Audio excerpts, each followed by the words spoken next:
Fala galera, bom dia, boa tarde, boa noite, boa madrugada. Meu nome é Sidney Martins, professor de língua portuguesa aqui do LAC Concursos, o maior site de videoaulas do Brasil, quiçá das Américas, indubitavelmente do mundo. E aí se liga só, hoje a gente vai falar sobre denotação e conotação. Os processos são bem simples. Agora, por mais que não caia, de fato, na tua prova, uma questão cobrando diretamente isso, pode ser que não caia, mas sempre vai cobrar indiretamente, pois você precisa ter alguns conhecimentos, como eu falei na aula de compreensão e interpretação, você precisa ter alguns conhecimentos voltados para o campo da análise textual, como a gente viu. Intertextualidade, linguagem verbal e não verbal, figuras de linguagem, funções da linguagem, denotação e conotação é um desses conhecimentos que você precisa ter. A começar pela nomenclatura, porque vai que o cara cobra uma nomenclatura diferente. Então a gente precisa entender de fato o que é isso. Vamos fazer um estudo dirigido e precisando a gente dar uma explanada maior no processo. Acompanhe aqui comigo, ó. Denotação é o uso da palavra com o seu sentido original. Conotação é o uso da palavra com um significado diferente do original, criado pelo contexto. Então, basicamente, a palavrinha é essa, ó, original. Então, denotação é quando eu emprego a palavra dentro do seu sentido original e conotação é quando eu emprego a palavra fora do sentido original. Só que, meus companheiros, eu não vou chamar apenas de denotação.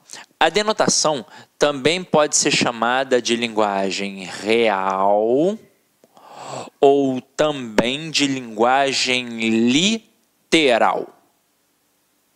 Até aí, tudo bem? Já a linguagem conotativa, ela pode ser chamada também de linguagem figurada ou então de linguagem literária.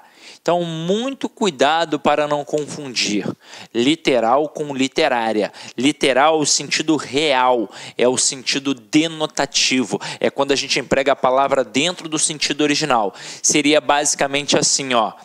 Pedra é um corpo duro e sólido da natureza das rochas. Então, aqui a palavra pedra foi empregada dentro do sentido original.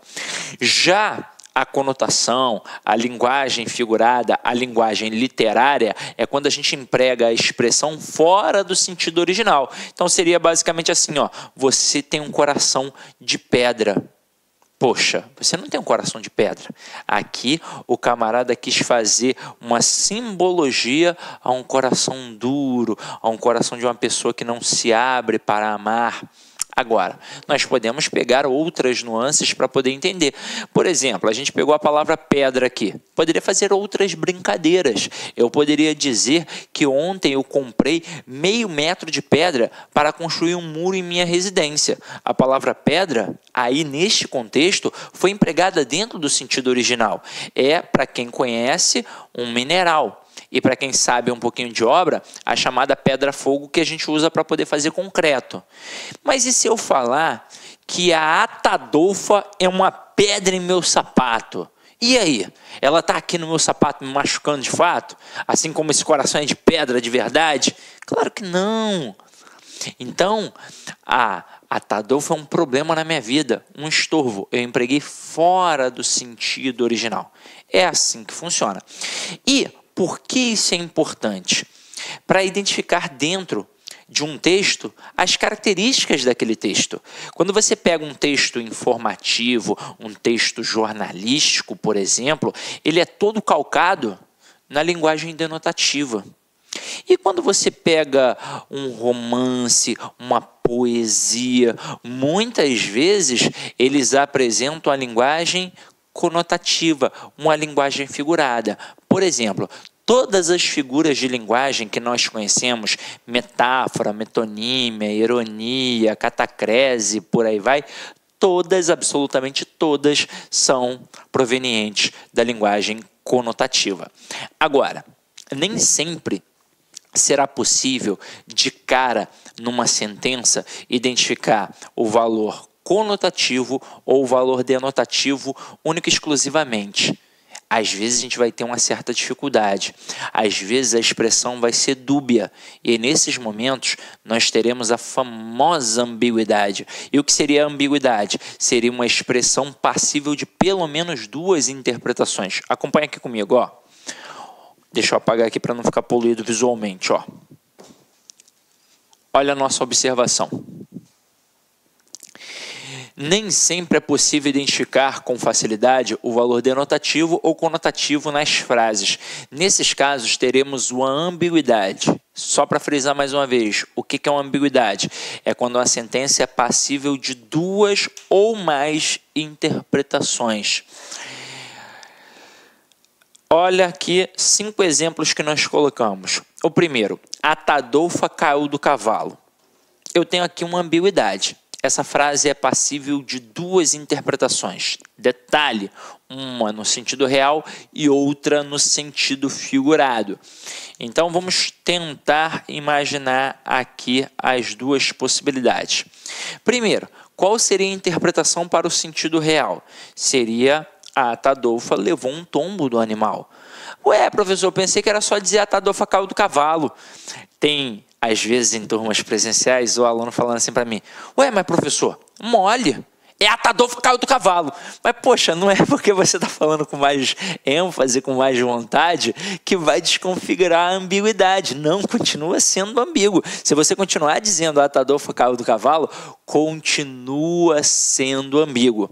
Para desconfigurar, você tem que dizer que ela levou um tombo do animal, ela levou um tombo do cavalo. Aí sim. Aí você mata e percebe que é um sentido real. E no sentido figurado, o que estaria acontecendo de fato? A Tadolfa se deu mal em qualquer situação, independentemente do contexto. Ela se deu mal, seja no trabalho, seja com os amigos, seja na faculdade, seja em casa, alguma coisa ela aprontou e, putz, não deu certo. Agora, e a próxima frase aqui? A Tadolfa vestiu a camisa da empresa. Mais uma vez, uma frase passível de ambiguidade. E aqui, duas interpretações. Mais uma vez, uma no sentido real e outra no sentido figurado. Qual seria o pensamento no sentido real? A Tadolfa vestiu o uniforme da empresa. Por exemplo, aqui, ó, blusa do LAC. Então, a Tadolfa colocou o uniforme da empresa, vestiu o uniforme da empresa. E no sentido figurado, o que a Tadolfa passou a fazer? Ela passou a trabalhar com mais afinco, com mais vontade, com mais empenho. Ou seja, é uma profissional dedicada, uma funcionária dedicada, uma funcionária que veste a camisa, que dá o sangue pela empresa, que dá o suor pela empresa. Então aqui, ó, sentido figurado. Então, perceba que sem um contexto maior para a gente identificar, a gente vai ter problema. Inclusive, se você produz uma redação dissertativa, argumentativa, numa prova de concurso público, ou até mesmo se for um estudo de caso com uma dissertação expositiva, você jamais pode produzir um texto que seja ambíguo, que permita margem para duas ou mais interpretações, pois, se não tiver um contexto maior, dificilmente o camarada vai entender aquilo. Agora, óbvio que a gente poderia entender isso se fosse num contexto maior.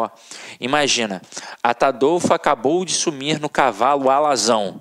Ela está galopando toda serelepe e fagueira. E a Tadolfa caiu do cavalo. Caramba. Não tem como, né? Ela caiu do animal. Ah, mas forçando a barra ela se deu mal também, ela caiu do cavalo, né? Pô, forçando a barra, beleza.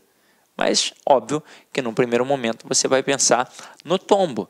Não vai abrir uma ambiguidade. Agora, a Tadolfa estava desviando verbas da empresa. Foi pega no flagra. E aí, nesse momento, ela caiu do cavalo. Ou seja, agora ela se deu mal mesmo. Então, o contexto permite você identificar. Se não existir um contexto maior como esse, obviamente que as frases soltas são ambíguas. Agora, nem sempre a ambiguidade se dará pelo fato de termos uma interpretação real e outra interpretação figurada. Às vezes, basta ser possível fazer mais de uma interpretação para ser ambíguo, e não necessariamente uma real e uma figurada. Pode ser duas reais. Eu posso ter ali, duas interpretações reais. Então, vamos lá. Atadolfo encontrou Jocrete em seu quarto. O pronome possessivo seu aqui foi mal empregado. O quarto é de quem? Eu não sei. Eu não sei se a Jocrete estava dentro de um quarto. Olá, meus amigos, minhas amigas. Sou o professor Luiz Antônio de Carvalho. Estou aqui para fazer um convite muito especial. Você aí que está assistindo esse vídeo no YouTube. Esse vídeo é um vídeo promocional, é um vídeo de divulgação do nosso trabalho, que nós aqui da La Concurso montamos um curso super competitivo para você. Um curso que eu tenho certeza absoluta que, se você cumprir as nossas orientações pedagógicas, e principalmente você cumprir seu dever de casa, você cumprir o Personal Coach, que é a nossa ferramenta pedagógica, eu tenho certeza que você ficará super competitivo. O nosso curso online é super competitivo para a GPEM 2019, 120 dias de prazo de acesso. Durante esse prazo, você pode assistir quantas vezes quiser, na hora que desejar. Toda aula acompanha um material PDF por apenas 10 parcelas de R$30. É isso mesmo, R$1 por dia você terá a chance aí de ser aprovado no concurso. Papo reto, melhor custo-benefício do mercado. Meus amigos, minhas amigas, interessou? Clique aqui embaixo, tem um link, espero vocês. Tchau. Clique lá.